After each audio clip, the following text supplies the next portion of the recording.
les gars, vous les voyez comment les lesbiennes? Bah écoute, moi je trouve qu'elles sont bien intégrées maintenant avec le mariage gay, tout ça. Et toi, Marc-Antoine, tu les vois comment? Bon, moi, surtout en Full HD. Mais j'avoue. Ah ouais. Bonjour et bienvenue dans cette troisième émission de Les Dessous d'eux. Aujourd'hui, on s'attaque à la trilogie The Dark Knight de Christopher Nolan. Et premier film, Qui n'est pas du tout The Dark Knight, mais Batman Begins, qui sort en 2005. puis The Dark Knight en 2008. Et The Dark Knight Rises en 2012. Ils auraient quand même pu faire 3 ans pour chaque, hein. Ouais, Quel connard. ouais, c'est Ils moi ont aussi décidé ça de me faire stresse. chier. 2005, 2008, 2012, il y a une année de près. Bon, c'est à cause d'Inception. Film de merde. Donc, en parlant du réalisateur Christopher Nolan, donc il est réalisateur et scénariste. Il est britannique. Ses premiers gros succès, c'est Memento en 2000 et Insomnia en 2002. Il devient célèbre pour ses blockbusters, notamment la trilogie Batman, mais aussi Inception en 2010 et Interstellar en 2014. Pour la trilogie, le casting, alors c'est assez particulier, il n'y a que 5 acteurs qui seront présents dans les 3 films. Donc Christian Bale évidemment pour Batman, Michael Caine pour Alfred Pennyworth, Morgan Freeman pour Lucius Fox, Gary Oldman pour le commissaire Gordon et Cillian Murphy pour l'épouvantail. Ou aussi Jonathan Crane, qui est l'un des deux méchants de Batman Begins, qui a aussi une scène assez brève dans Dark le deux. Knight, Ouais. et qui a une très brève apparition dans Dark Knight Rises, et on voit même de la paille qui sort de son costume. Et c'est vraiment stylé, c'est vraiment stylé. Donc la musique est réalisée par Hans Zimmer, qui est habitué aux bandes originales des blockbusters. Donc la musique la plus mythique de Batman The Dark Knight, c'est Like a Dog Chasing Cars. On y reviendra. Donc on va commencer par Batman Begins, qui est donc sorti en 2005 avec un budget de 150 millions de dollars. En plus du casting qu'on a précédemment cité, on va rajouter Katie Holmes dans le rôle de Rachel et Liam Neeson dans le rôle de Ra's al Ghul. Ouais, c'est aussi Qui-Gon Jinn dans Star Wars 1. Apparemment, le mec meurt dans tous les 1. Ouais, Star Wars 1, le premier Batman, sauf dans Taken en fait, où il joue les 3.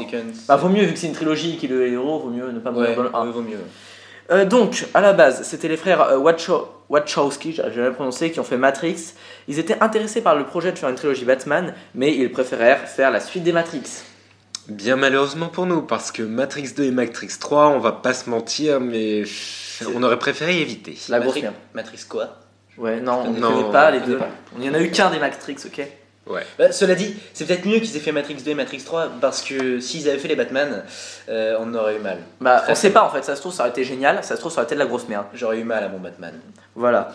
Il y a de nombreux acteurs qui ont été envisagés pour chaque rôle. Donc Batman, ils avaient pensé à Ashton Kutcher ou à Clint Eastwood. Alors, il y a un côté solitaire de Clint Eastwood qui va bien avec Batman, mais il se fait vieux, donc c'était pas terrible. Rachel, elle devait à la base être jouée par Natalie Portman. Et je suis dégoûté parce que Natalie Portman, dans la catégorie grosse bonasse, on atteint un niveau assez élevé. Mais bon, c'est que mon avis, Katie Holmes, c'est pas mal. Et après, on dit que c'est moi qui suis pas subtil. Oui, bon, ta gueule. Et Christopher Eccleston qui jouerait le rôle de l'épouvantail. Le costume de Batman, il se veut plus sombre et il est aussi plus souple et vraisemblable. En fait, il peut tourner la tête et il peut fléchir des jambes. Ce qui peut être assez utile. En fait, ça paraît con, mais dans les précédents Batman, c'était pas le cas. Du coup, les combats étaient pas vraiment crédibles. Enfin, si on peut parler de combat. Le garçon blond à la fin de Batman Begins, qui est sauvé par Rachel, ça va devenir Joffrey dans Game of Thrones. Ouais, putain, Rachel, t'as merdé. Tu Ouais. as merdé. T'as sauvé Geoffrey, le plus grand connard de toute l'histoire. Voilà à quoi elles sont utiles les femmes, toujours à faire des conneries. C'est toujours la même chose. Et donc, Batman Begins, il va être assez critiqué par les spectateurs, mais en même temps, c'est le nouvel ère de Batman, 8 ans après Batman et Robin. Alors, moi je vous le conseille d'aller voir ce film. C'est splendide, c'est l'un des plus gros nanars jamais réalisés, ça a détruit Batman, ça l'a même violemment fisté, je pense qu'on peut le dire. Avec pourtant un super casting, avec Schwarzenegger, Matt Damon et George Clooney, mais non, ça n'a pas suffi. Et Léo, Oui. tu parles de quel film? Je connais pas ce film. Ouais, franchement, ce film n'a jamais existé, je sais pas, là, t'imagines? Je pense qu'en fait, il est dans un monde parallèle avec Matrix 2 et Matrix 3. Je Ouais. pense aussi. Ouais, dans un monde des mauvais films. Bref, C'est le monde du V-Ball. ça doit être ça aussi. Allez voir UV Ball aussi, c'est un très bon réalisateur. Donc, la bande originale de Batman Begins est composée de 12 morceaux. Et il y en a pas mal qui vont vous interpeller, vous allez voir. Donc le quatrième morceau s'appelle Barbastella, le cinquième Artibeus, le sixième Tadarida, le septième Macrotus, le huitième Anthrosus et le neuvième Nycteris. Nique ta mère. Ouais, mais ils se sont dit qu'ils allaient faire un nom plus subtil. Et donc si vous prenez dans le même ordre la première lettre de chaque morceau, ça fait B-A-T-M-A-N. Batman. Batman. Batman. Batman. Yeah, Batman. Because I'm Batman. Batman. Donc, le film a rapporté 370 millions de dollars, ce qui est pas mal.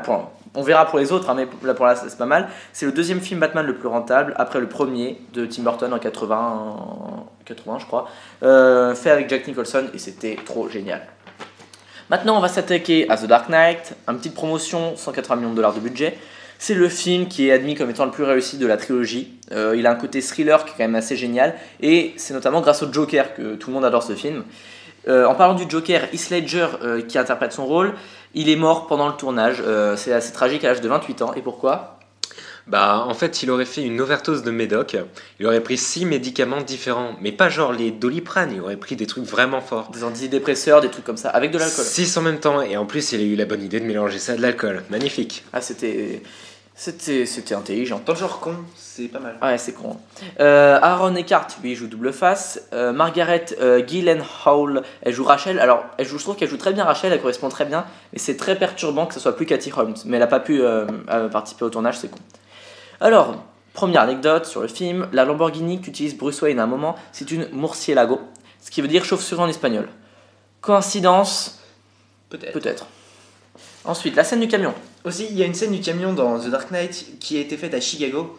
Et c'est un camion qui est renversé. Et la scène a qui été. fait un demi-tour complet. Oui, un demi-tour. Une petite à queue. Exactement. Et la scène a été faite réellement. Genre, ils ont vraiment fait le tête à queue avec le camion.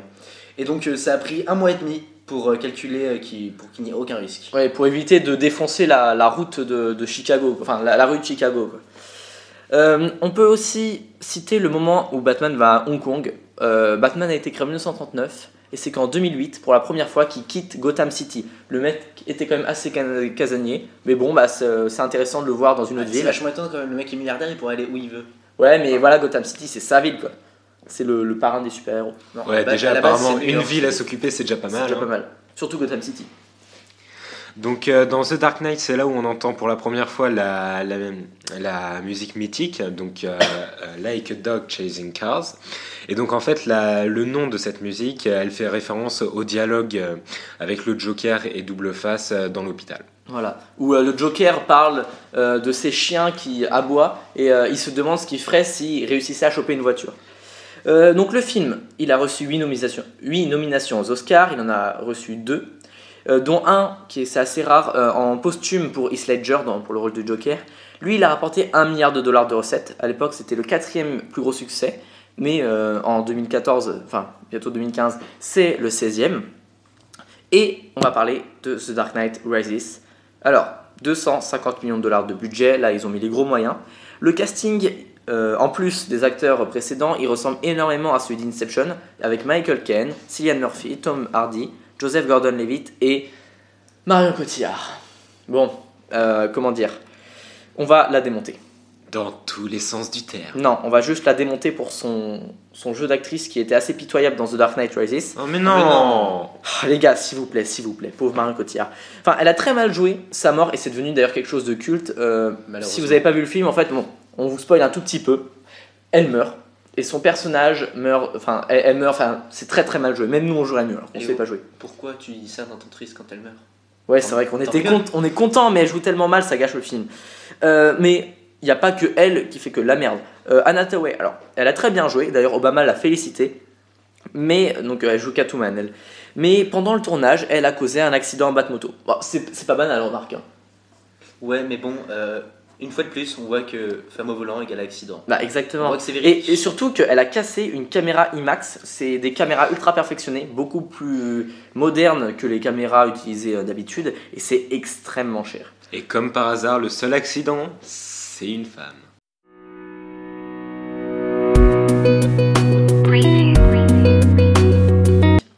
Il s'éloigne assez du côté thriller qui était The Dark Knight.